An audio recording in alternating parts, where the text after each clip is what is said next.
जय Hind students. Monetary and financial institution का 4-5 video अभी तक अपलोड किए गए हैं। यह संभवतः अंतिम वीडियो होगा या और कोई क्वेश्चंस मुझे समझ में आएगा, याद आएगा जो महत्वपूर्ण होगा वो मैं एक और अपलोड कर दूंगा, मैक्सिमम एक और इसके बाद, ठीक है। वो भी या नहीं भी हो सकता है। मैं हमेशा यह सोचता रहता हूँ जो आप लोगों का एग्ज़ाम कैसे बढ़िया हो। अगर 100 का एग्ज़ाम हो रहा है तो कैसे आपको 90 प्लस मार्क्स आ जाए, ठीक है। मैं 100 में 100 का तो गारंटी नहीं कर सकता हूँ क्योंकि एग्ज़ाम है। पढ़ के जाने के बाद भी पढ़ा हुआ क्वेश्चंस भी गलत हो जाता है पैसेंस के अभाव में। आपको थोड़ा पैसेंस रखना है, ध्यान से आंसर को देना है, ओएमआर शीट को फिल करना है। लेकिन मैं लगातार आप लोगों के लिए यह कोशिश करता रहता हूं जो एक एक क्वेश्चंस आप लोगों को समझा दूं। एग्ज़ाम में एक भी क्वेश्चंस बाहर से ना आए जो मैंने आपको नहीं पढ़ाया हो, ठीक है। तो चलिए हमारे साथ यह अंतिम सेट कंप्लीट कीजिए। इसमें हम लगभग 125 क्वेश्चंस को कवर करेंगे ताकि आप लोगों को पूरा ये सब्जेक्ट क्लियर हो जाए। पहला क्वेश्चन है, मुद्रा के विभिन्न कार्यों में सर्वाधिक महत्वपूर्ण कार्य। बहुत सारे कार्य हैं लेकिन उसमें जो सबसे इंपॉर्टेंट कार्य वो है विनिमय का माध्यम, मूल्य संग्रह, मूल्य का हस्तांतरण, ये सब है, ठीक है। लेकिन जो सर्वाधिक सबसे महत्वपूर्ण काम है वो आएगा इसमें एक। आपको अगर हमारा प्रयास अच्छा लगता हो, अगर आप हमारे वीडियो को देखते हैं तो चैनल को सब्सक्राइब जरूर कर लें क्योंकि पार्ट 3 का भी वीडियो अपलोड होगा आप लोगों के लिए। जैसे आप लोगों का एग्जाम खत्म होगा, बुक लिस्ट, सिलेबस, सब डिटेल्स में मैं बताऊंगा। तो यह चैनल आप लोगों के लिए, कॉमर्स वाले के लिए तो है ही। तो एक भी स्टूडेंट्स ऐसा ना हो जो वीडियो देखे और सब्सक्राइब ना करे। आप लोग चैनल को जरूर सब्सक्राइब कर लीजिए और अपने फ्रेंड्स से जरूर शेयर कीजिएगा। दूसरा प्रश्न है, निम्नलिखित में से मुद्रा का कौन सा कार्य नहीं करती है। तो इसका जो सही आंसर हो जाएगा वो होगा मूल्यों को स्थिर रखना। साख का आधार, मूल्य का मापन, मूल्य का हस्तांतरण, ये सब है, ठीक है। लेकिन मूल्यों को स्थिर रखना ये कार्य नहीं करती। तीसरा प्रश्न, निम्नलिखित में से कौन सा कार्य मुद्रा का सहायक कार्य है, यानी कि मनी का सब्सिडरी वर्क कौन सा है। तो इसका जो राइट आंसर होगा वो हो जाएगा मूल्यों का हस्तांतरण। ये मुद्रा का सहायक कार्य है। आगे है चौथा प्रश्न, निम्नलिखित में से मुद्रा का प्राथमिक कार्य कौन सा है। तो मुद्रा का जो प्राथमिक कार्य होता है वो तो मूल्य का मापन। ऑप्शन ए बिल्कुल सही है। पांचवा प्रश्न है, मुद्रा के किस कार्य से समाज में आर्थिक विषमता बढ़ जाती है। तो इसका जो राइट आंसर हो जाएगा विलंबित भुगतान का आधार। छठा प्रश्न है, निम्नलिखित में से किस पत्र मुद्रा में मुद्रास्फीति का भय सबसे अधिक रहता है। तो इसका हो जाएगा ऑप्शन डी, अपरिवर्तनीय पत्र मुद्रा। हमारे साथ आप पहले से आंसर का अनुमान लगा के रखिए ताकि आपका प्रिपरेशन कितना तक हुआ है ये पता चल जाएगा। सातवां प्रश्न है, निम्न में से कौन सा कार्य मुद्रा का कार्य नहीं है। राष्ट्रीय आय का वितरण मुद्रा का कार्य है। विनिमय का माध्यम मुद्रा का कार्य है। साधनों का सर्वोत्तम उपयोग मुद्रा का कार्य है। लेकिन सरकार के लिए धन एकत्रित करना यह मुद्रा का कार्य नहीं है। आठवां प्रश्न है, जब किसी एक वस्तु के बदले किसी दूसरे वस्तु का सीधा विनिमय, तो ऐसे प्रणाली को वस्तु विनिमय प्रणाली कहा जाता है। एक वस्तु देकर दूसरा वस्तु लेना। 9th नंबर क्वेश्चन है, निम्नलिखित में से कौन सा मुद्रा का सहायक कार्य नहीं है। सहायक कार्य नहीं है तो मूल्य का मापन ये मुद्रा का सहायक कार्य में से नहीं है। 10वां प्रश्न, आदेश आश्रित मुद्रा में शामिल किए जाते हैं। तो इसका से उत्तर हो जाएगा प्रचलित सिक्के तथा करेंसी। 11वां प्रश्न है, मुद्रा वह है जो मुद्रा का कार्य करे। यह परिभाषा किसका है, इससे पहले के वीडियो में हम बताए थे, ठीक है। मुद्रा वह है जो मुद्रा का कार्य करे। यह जो ऑप्शन दिया हुआ है इसमें मार्शल द्वारा F.A. बाकर, तो बाकर होगा, ठीक है। हार्टले विदर्स भी कहा है तो वहां मैंने आप लोगों को बताए थे, या तो ऑप्शन में हार्टले विदर्स देगा या तो बाकर देगा, और नहीं अगर दोनों दिया है तो ऑप्शन में दोनों होना ही चाहिए। चलिए अब हम देखते हैं 12वां प्रश्न क्या है। मुद्रा वह धुरी है जिसके चारों ओर अर्थविज्ञान चक्कर लगाता है। यह कथन जो है वो मार्शल का है, 12 का सी हो जाएगा। 13वां प्रश्न है, मुद्रा एक अच्छा सेवक है किंतु एक बुरा स्वामी। यह कथन किनका है। यह कथन है रॉबर्टसन का। उपभोग के क्षेत्र में मुद्रा उपयोगी है क्योंकि यह तो इसका से उत्तर उपभोक्ता को अधिकतम संतुष्टि प्रदान करती है। 15वां प्रश्न है विश्वासाश्रित मुद्रा कहते हैं, तो इसका जो राइट आंसर होगा वो बैंकों के पास मांग जमाओं को मुद्रा का सबसे पुराना रूप, तो मुद्रा का जो ओल्डेस्ट फॉर्म है वो है वस्तु मुद्रा।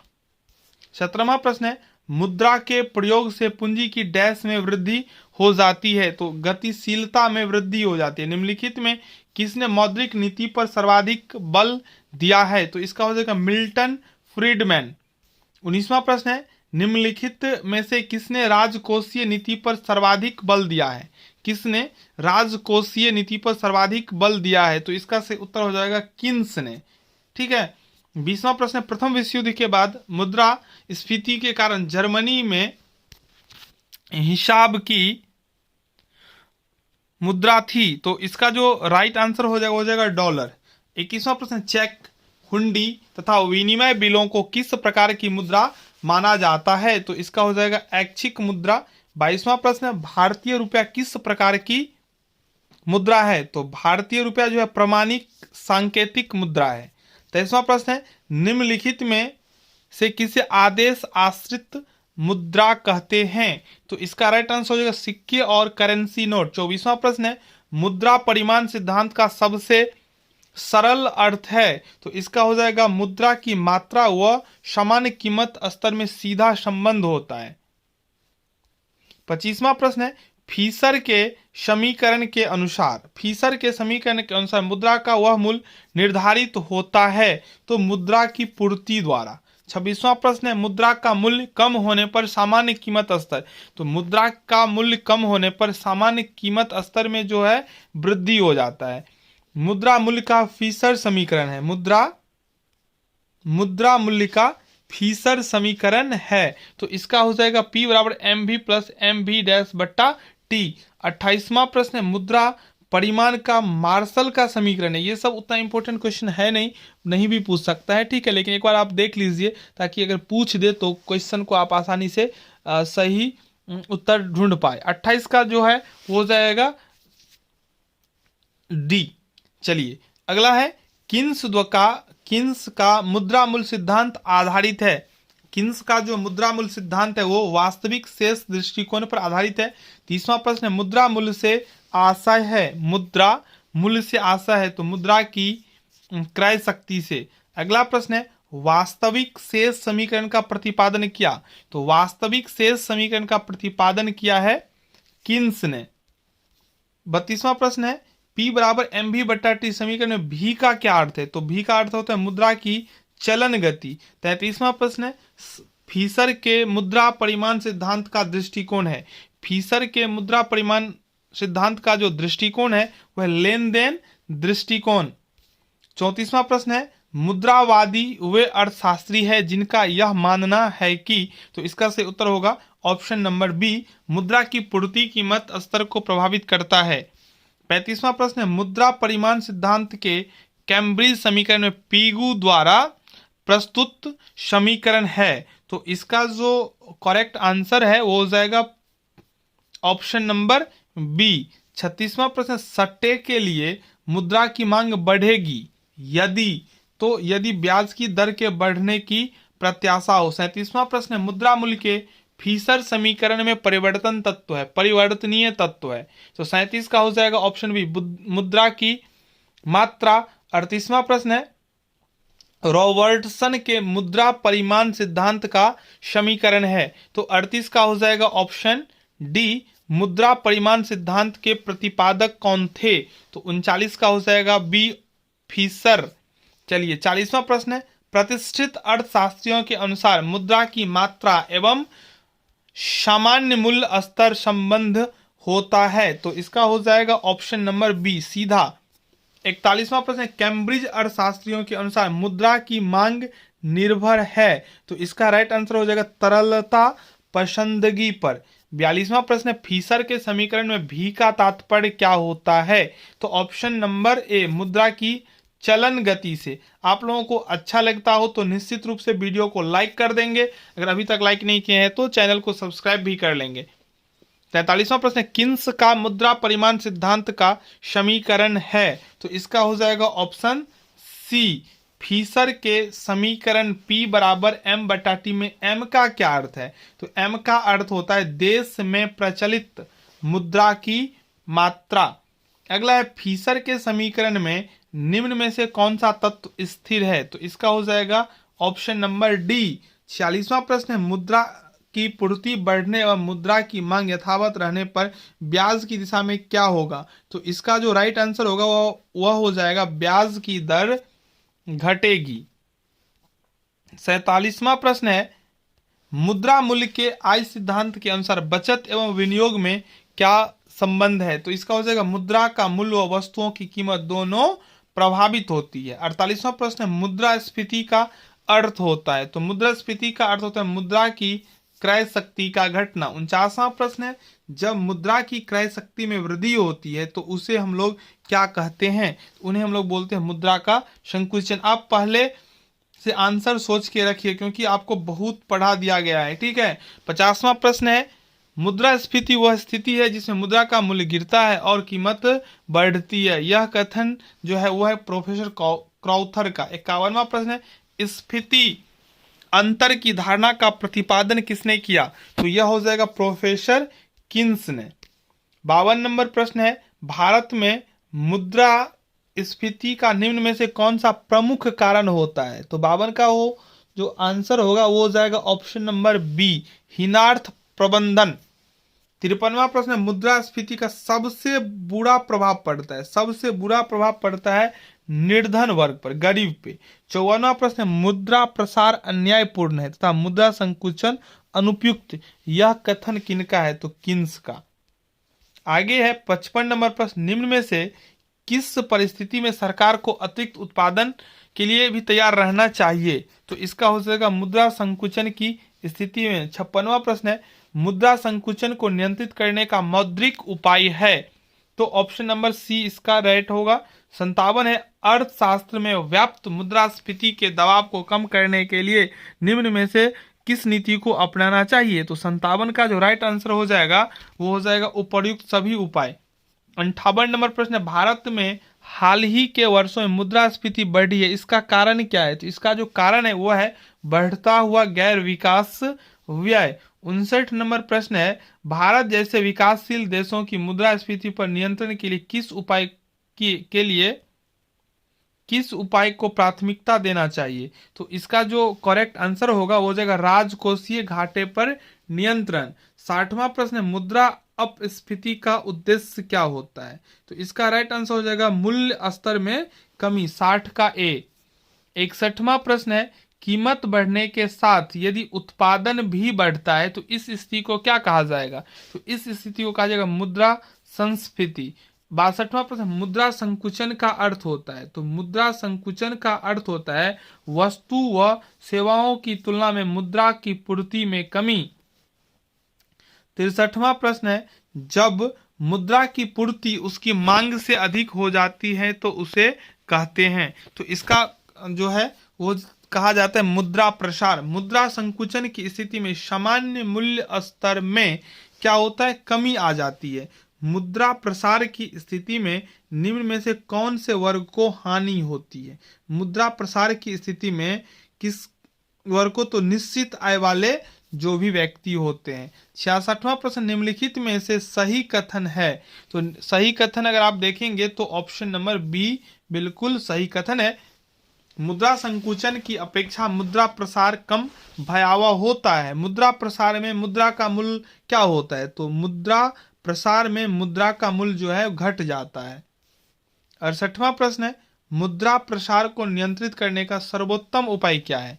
तो मुद्रा प्रसार को नियंत्रित करने का सर्वोत्तम उपाय जो है वह है मुद्रा अपस्फीति। 69वां प्रश्न है, मुद्रा प्रसार के परिणाम स्वरूप समाज में बढ़ती है? तो मुद्रा प्रसार के परिणाम स्वरूप समाज में जो है आर्थिक विषमता बढ़ती है। अवपात मुद्रा प्रसार में होता है? तो इसका ऊंची कीमत और ऊंची बेरोजगारी दोनों हो जाएगा राइट आंसर। 71वां प्रश्न है, मुद्रावादी अर्थशास्त्री है? मुद्रावादी अर्थशास्त्री है तो फ्रीडमैन। 72वां प्रश्न है, मुद्रास्फीति की स्थिति में कीमत सूचकांक जो है वो बढ़ जाता है। 73वां प्रश्न है, फिलिप्स वक्र में अध्ययन किया जाता है। फिलिप्स वक्र में अध्ययन किया जाता है बेरोजगारी तथा मुद्रास्फीति की दर में संबंध का। केंद्रीय बैंक का प्रमुख कार्य क्या है? तो इसका हो जाएगा ऑप्शन नंबर डी, नोट निर्गमन, सरकार का बैंकर, बैंकों का बैंक। 75वां प्रश्न है, केंद्रीय बैंक का प्रतिबंधित कार्य क्या है? तो केंद्रीय बैंक का जो प्रतिबंधित कार्य है वो जमाओं पर ब्याज देना। 76वां प्रश्न है, भारत में रिजर्व बैंक का स्वामित्व है। तो भारत में रिजर्व बैंक का जो स्वामित्व है वो सरकार का होगा, 76 का ए। 77वां प्रश्न है, केंद्रीय बैंक का प्रमुख निर्देशक सिद्धांत क्या है? केंद्रीय बैंक का जो प्रमुख निर्देशक सिद्धांत है वो है संपूर्ण देश का हित करना। बैंक दर से आशय है, तो बैंक दर से आशय है रिजर्व बैंक का जो दर होता है। 79वां प्रश्न, 1 रुपए के नोट का निर्गमन किया जाता है। तो भारत सरकार के द्वारा, ठीक है। वो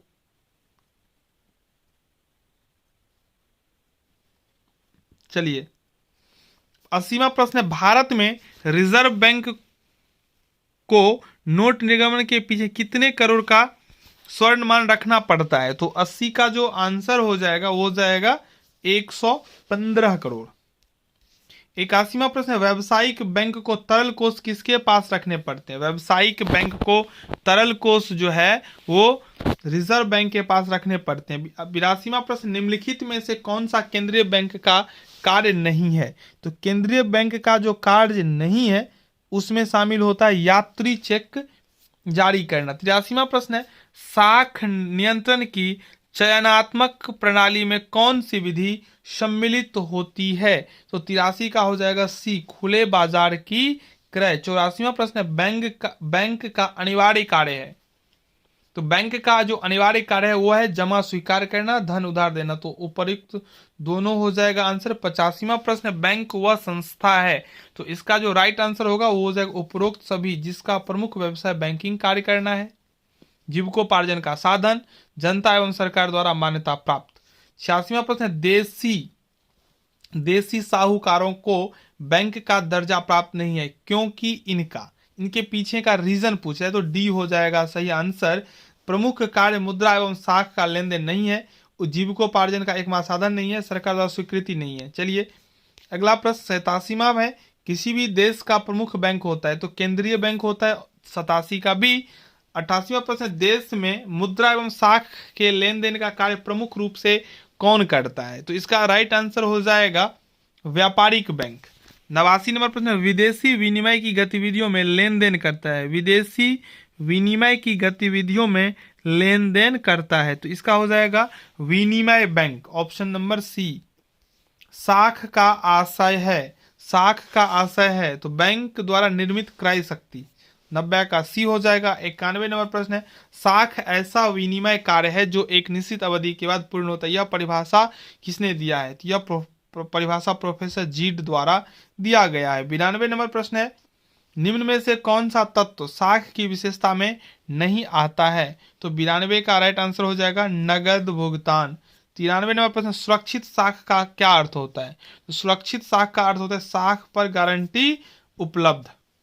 94 नंबर प्रश्न, स्रोत के आधार पर साख वर्गीकरण में आती है। तो 94 का हो जाएगा ए, व्यक्तिगत, संस्थागत एवं व्यावसायिक साख। 95 नंबर क्वेश्चन है, बैंक द्वारा पूंजी प्राप्त करने के प्रमुख साधन है अंश पूंजी, जमा धन, सुरक्षित कोष।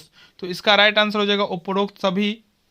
96%, बैंक केवल मुद्रा जुटाने वाली संस्था नहीं है बल्कि एक मुद्रा की निर्माता भी है। यह कथन जो है वो किनका है? यह कथन है प्रोफेसर शेयर्स का। ठीक है, चलिए देखते हैं अगला प्रश्न। अगला प्रश्न है, Reserve Bank of India note निगम हेतु किसका प्रयोग करता है? तो 97 का हो जाएगा न्यूनतम कोष प्रणाली, ऑप्शन ए। 98 नंबर है, भारतीय औद्योगिक विकास बैंक की स्थापना की गई थी। तो 98 जो प्रश्न है उसका जो आंसर होगा वो हो जाएगा 1 जुलाई 1964 को। 98 का सी आंसर बिल्कुल राइट आंसर है। चलिए 99 नंबर प्रश्न है, भारतीय औद्योगिक वित्त निगम की स्थापना कब की गई थी? तो इसका हो जाएगा 1 जुलाई 1948 को। लघु उद्योग को वित्तीय व्यवस्था हेतु योगदान देता है, तो 100 का सही आंसर हो जाएगा ऑप्शन नंबर डी, SIDBI। 100वां प्रश्न, भारतीय लघु उद्योग विकास बैंक की स्थापना की गई थी, तो इसका हो जाएगा ऑप्शन नंबर ए, 2 अप्रैल 1990 को। 102वां प्रश्न, राज्य में केंद्रीय सहकारी बैंक स्थापित होता है, तो 102 का हो जाएगा ऑप्शन बी, जिला स्तर पर। 103, निम्न में से कौन ऋण संस्थागत स्रोत नहीं है, तो इसका हो जाएगा साहूकार। भारत में नाबार्ड की स्थापना की गई, तो 104 का हो जाएगा ऑप्शन नंबर बी, 1982 में भारत में मुद्रा की पूर्ति, तो इसका राइट आंसर हो जाएगा पूर्णतः रिजर्व बैंक द्वारा नियमित होता है। 106वां प्रश्न, मौद्रिक नीति आर्थिक क्रियाओं को प्रभावित कर सकती है, तो इसका होगा समस्त मांग को प्रभावित करती है, ऑप्शन ए। 107वां, भारत में मुद्रा की पूर्ति बढ़ जाएगी यदि, तो इसका हो जाएगा ऑप्शन डी, भारतीय रिजर्व बैंक सरकार को ऋण देता है। 108वां प्रश्न, सरकार की मौद्रिक नीति का उद्देश्य है, तो मौद्रिक नीति का जो उद्देश्य है वो है रोजगार को बढ़ाना, मूल्य स्थिरता, विकास दर, तो उपरोक्त सभी इसका राइट आंसर होगा।